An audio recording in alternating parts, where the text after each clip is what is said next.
Esta semana siguieron las publicaciones, se reiniciaron las publicaciones en la página en segundos.com.pa por parte de Demetrio Laziregui sobre sobre la obsesión de Varela con Martinelli y sobre todo este proceso de extradición en el cual pues, metieron mano empresarios como Stanley Mota, metieron mano pues, asesores internacionales, un bufete en Estados Unidos. Demetrio, bienvenido y buenos días. Buenos días, Fernando, y también buenos días a tu selecta audiencia. Bueno, el tema de esta semana, y lo publicas así, esa obsesión de Juan Carlos Varela con Ricardo Martinelli. Bueno, realmente lo que revelan los Varela Leaks es lo que tú estás señalando, ¿no? La obsesión que tenía el expresidente Varela de perseguir, de destruir, de hacer daño al expresidente Ricardo Martinelli. El artículo de hoy, por ejemplo, la entrega de hoy, eh, vemos, ¿no? Cuando el expresidente Varela le confiesa a la ex procuradora Kenia Porcel que su misión en la vida era destruir a Ricardo Martinelli. Él se creía como que eso era un mandato divino prácticamente. Y lo interesante de la entrega de hoy es ver cómo también el ex embajador John Philly, el ex embajador de Estados Unidos, conspira en esa situación para hacerle daño al expresidente Martinelli, y él dice que es su yihad, es decir, si entendemos bien el término, es su guerra santa Sí. contra Martinelli. Lo que me llama la atención de todo esto es ver que el embajador estadounidense tenía su agenda, que no sabemos si era la agenda de Washington o era la agenda de él.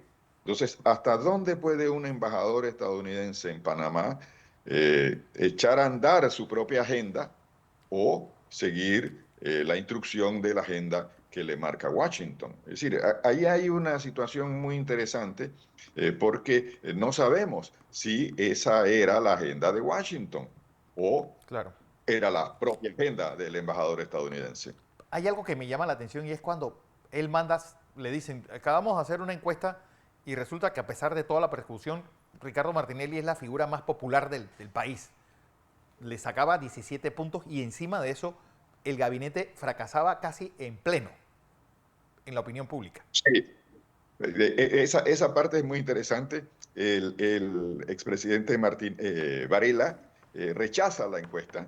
El estratega Chris Ferry, el estratega estadounidense, que era el asesor político principal de Varela durante la campaña y todavía durante el periodo en el que ejerció la presidencia, le dice, bueno, es que esa encuesta la contrató Miguel Domínguez con una empresa hondureña. Entonces Varela rechaza el resultado, dice, no, es que esa empresa no sirve. Eh, y se enoja, se muestra molesto en los Varela Leaks, porque dice, entonces Martinelli es el hombre más popular de este país. ¿Cómo es posible Sí. eso?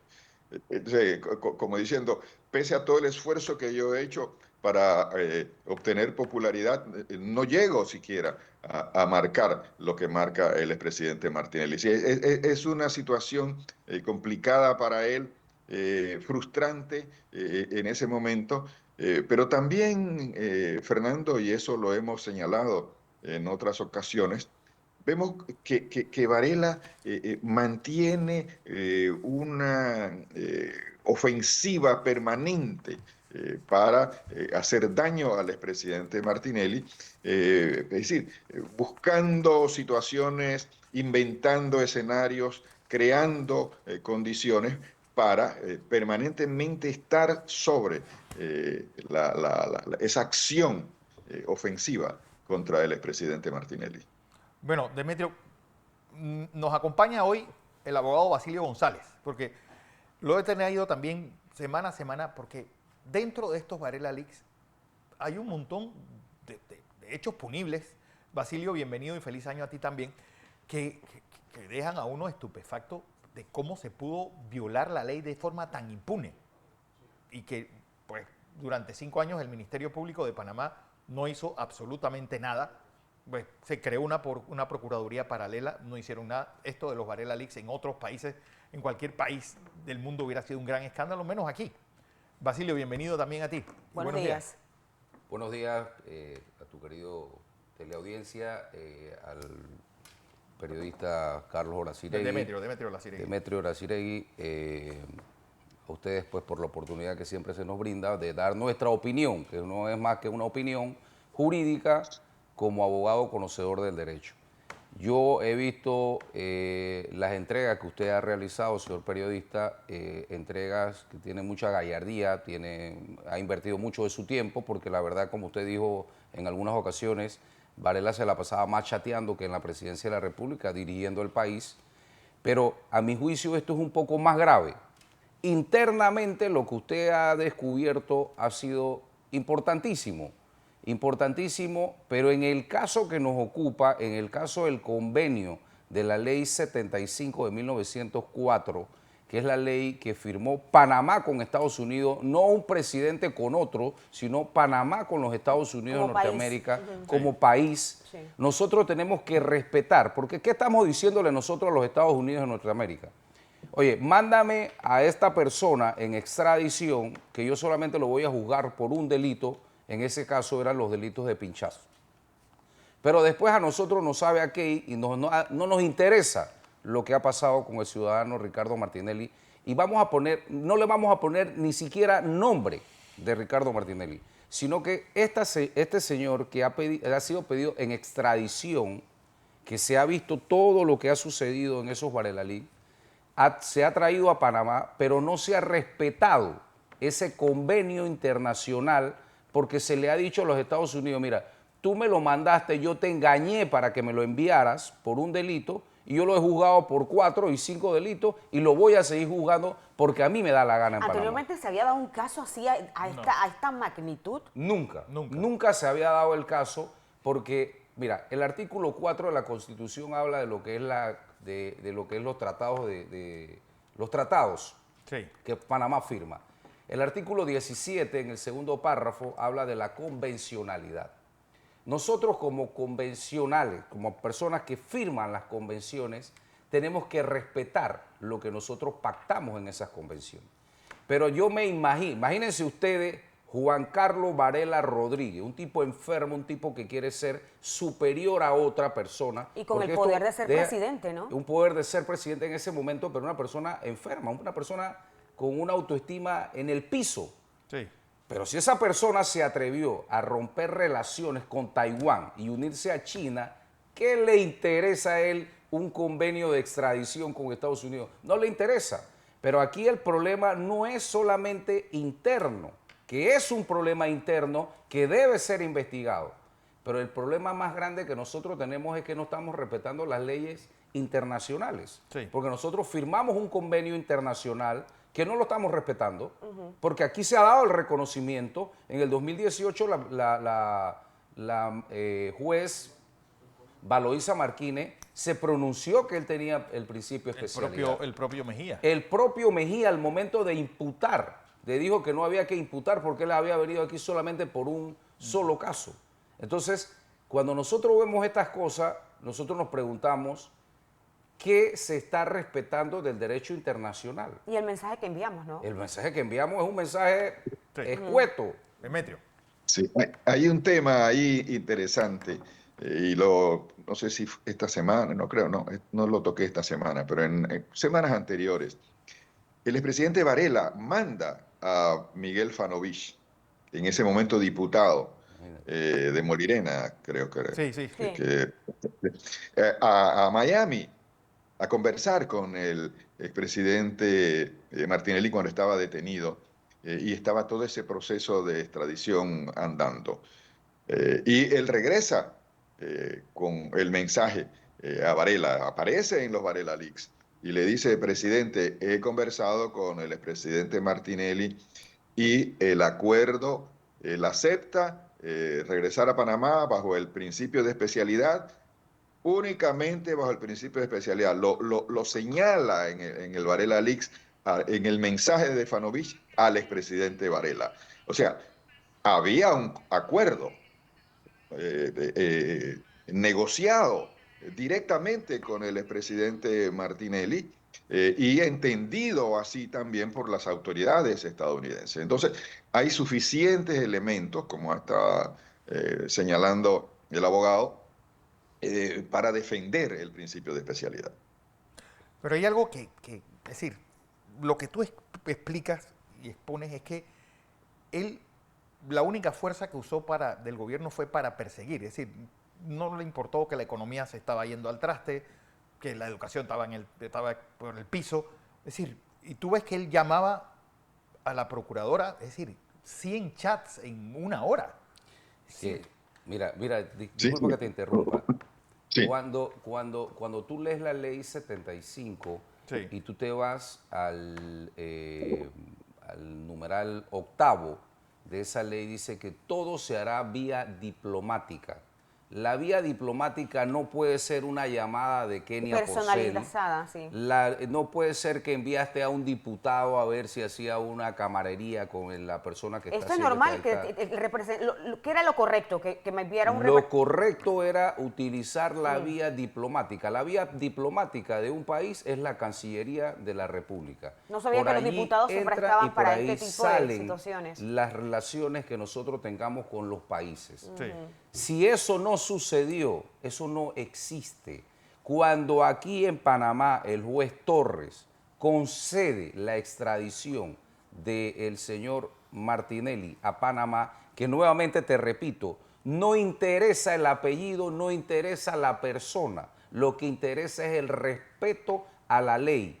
La Constitución y a nuestra Constitución tiene el artículo 17 y el artículo 4 de la Constitución tiene el mismo rango que tiene ese convenio y los tratados internacionales. Y si nosotros no vamos a respetar, porque nosotros aquí no estamos solamente violando el principio de especialidad, sino que estamos diciendo a los Estados Unidos, ustedes nos mandaron a una persona a Panamá, sin nombre, no le vamos a poner nombre, nos mandaron una persona a Panamá para que lo revisáramos por un delito y le hemos hecho lo que a nosotros nos da la regalada gana. ¿Por qué? Porque para poder levantar el principio de especialidad tenía que ir por vía Cancillería y llegar a los Estados Unidos de Norteamérica y pedirle, ya sea al juez Torres o a un par de él, O al o sea, Departamento a de una Justicia. persona igual que él, pedirle que se levantaran ese principio de especialidad.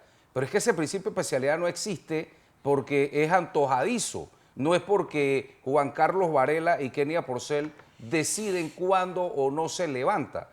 Para eso hay un convenio, para eso se firman convenios, acuerdo de voluntades entre países, no entre presidentes, no entre personas, sino entre países. Entonces, si nosotros no respetamos, el artículo 17 de la Constitución establece palabras más, palabras menos, que nosotros las autoridades tienen la obligación de guardar las personas nacionales dentro y fuera de Panamá y a los extranjeros que se encuentren dentro del territorio nacional. Y respetarán los convenios y será como mínimo para esa protección de los derechos humanos. Pero aquí no te ha protegido a nadie. Y lo que te digo, es un desafío al Estado que nos envió a esa persona a Panamá. Nosotros lo estamos desafiando, nosotros estamos diciendo, lo que tú hiciste a nosotros no nos interesa. Sí. Pero hay algo más, y quiero, Sí. Demetrio, porque Bueno. en el escrito de ayer, incluso la propia Isabel Saimalo estaba De eso temerosa quería de violar la ley. comentarte, sí. Y dice, no, bueno, Kenia Sí. Porcel lo va a hacer. Así es. Había un conflicto entre el departamento jurídico de la Cancillería y la Procuraduría. La ex canciller, expresidenta Saint-Malo, no estaba de acuerdo con los procedimientos. Y al final, todo indica que quien asume el papel de canciller es la procuradora. Y ella es la que Imagínate. decide, la que establece. Es más, en el escrito de ayer, que bueno que tú lo mencionaste y yo estaba a punto de señalar lo que tú acabas de plantear, que el comunicado mismo de la Cancillería, al final quien lo revisa y quien lo rehace es la procuradora o la ex procuradora Porcel. Entonces, vemos allí, como ya hemos indicado a lo largo de las series que hemos entregado, la relación tan particular entre Varela y Porcel en todo lo que tiene que ver con la administración de justicia y queda el Ministerio Público como un ministerio más del Ejecutivo, sin independencia alguna, tratando de complacer, satisfacer los caprichos y diríamos, las aberraciones del expresidente Varela. Bueno, es que, ¿cómo esto no ha sido un gran caso judicial? Es lo que todos nos ha extrañado, porque, es decir, es una violación sobre otra. Y uno nomás tiene que remitirse a los hechos para darle veracidad a esto que se está escribiendo. Es que es importante que esto sea revisado nuevamente, este archivo que se dio de esas investigaciones, que sean revisadas, porque al minuto a minuto tú puedes corroborar, como siempre lo he dicho, con pruebas periféricas de que las cosas se dieron de la manera en que estaban chateadas o whatsappeadas en ese teléfono de ese expresidente de la República. Pero ha dicho algo muy importante. El Ministerio Público era parte del Ejecutivo, era el que ejecutaba lo que el presidente quería. La Corte Suprema de Justicia en ese momento estaba rendida a los pies también de Juan Carlos Varela. Sí. Y eso nos lo llevamos hasta hace poco, porque el presidente actual es presidente gracias a que se pararon muchas personas en Panamá, a que se dieron cuenta de que una firma de abogados había utilizado a una persona para presentarle una demanda de inconstitucionalidad para que la persona no corriera. O sea, la política en nuestro país se inmiscuye en las cuestiones judiciales, y eso hay que paralizarlo de una vez por todas. Pero se puede retomar esas investigaciones, se puede iniciar, licenciado, unas investigaciones profundas, porque de verdad que todo lo plasmado y lo que nos cuenta el periodista es sumamente importante y lamentable de cómo se vivió y las consecuencias que ha traído esas decisiones que se tomaron en el pasado, que se mantienen en el presente. Es que esas decisiones que adoptó Juan Carlos Varela en su momento, en esos chats con la Procuradora General de la Nación y con otras personas con las cuales él se comunicaba, hay pruebas suficientes para llamarlo a juicio, para indagar, para imputarle cargos a Juan Carlos Varela y hacer un descubrimiento para que el país comprenda la clase de presidente que tuvimos nosotros en ese quinquenio. Y de colaboradores. Y no solamente internamente. Ya te estoy diciendo que no interesa a la persona que nosotros mandamos a buscar a los Estados Unidos. Lo que interesa es que a nosotros no nos interesó, no nos importó lo que dice ese tratado, ese convenio internacional de extradición, porque nunca lo respetamos. Claro. No lo hemos respetado porque no nos ha dado la gana. ¿Por qué? Porque todo se ha utilizado con la política. ¿Por qué lo utilizan con la política? Porque bien lo han dicho ustedes aquí, utilizaron unas personas de otro país para hacer una encuesta. El expresidente seguía con una ventaja enorme sobre el propio presidente Juan Carlos Varela. Entonces a eso a él le molestaba. ¿Él qué tenía que hacer? Dice, ¿tú sabes qué? Salió por el problema de los pinchazos, ahora hay que abrirle otro proceso, violando el principio de especialidad. Así es. Violando ese principio. Y si tú violas ese principio, entonces ¿para qué nosotros firmamos convenios o firmamos tratados? ¿Tú crees que los otros países nos van a respetar con eso? Sí, por favor. Detalle, sí. Basilio González, gracias. Demetrio, ¿qué nos traes la próxima semana? Nada más quisiera añadir algo, dedicar unos segundos a esto. No hay que olvidar la manera como Varela estableció las relaciones con China. Eso que tenemos ahora, el enfrentamiento con Trump o la situación que se nos está dando en relación con las falsas aseveraciones que ha hecho el presidente electo Trump sobre el papel de China en Panamá. Yo escribí hace unas semanas atrás que Trump se está sacando el clavo de toda la situación de China que le armó Varela. Entonces, aquí tenemos una situación que la herencia maldita o la herencia malvada de Varela nos está persiguiendo en el tema chino. Entonces, ese es un aspecto que yo he tratado ampliamente, que la situación con China no es un tema comercial, de intercambio, en fin, no, es un tema de seguridad. Y allí es donde Trump está agarrado en función de su interpretación y de su manera particular de plantear las cosas en el tema de Panamá. Entonces, hay que tener cuidado, hay que revisar, porque ¿qué acuerdos secretos hizo Varela? Los 18 acuerdos que se firmaron en su primera visita a China, ¿qué alcances tienen? ¿Qué compromisos quedaron establecidos? Y recordemos el tema de la embajada en Amador, Amador. el tema de pasarle el contrato de General Dynamics a Huawei. Hay un tema que no hemos tocado, y es de Kenia Porcel, estuvo en Shanghai y le dice a Varela, ten cuidado, he visto que le están dando, hay filas de chinos que están dando visas. Recuerden que hubo un expresidente que tuvo problemas por el tema de las visas a los chinos. En fin, hay un expediente sobre Varela en relación con la forma tan particular como estableció relaciones con China. Para la próxima semana estoy debatiéndome, Fernando, en varios temas, pero lo más probable es que vamos a entregar una serie sobre la persecución de Varela hacia el empresario Abdul Waqed. La serie Waqed, que tiene que ver también con el afán de destruir a ese grupo empresarial y cómo participa en esa conspiración el ex embajador John Philly. Wow. Bueno, Sí. ya saben, el próximo Saludos. miércoles Demetrio Laciregui, como siempre. Basilio, gracias por estar con nosotros.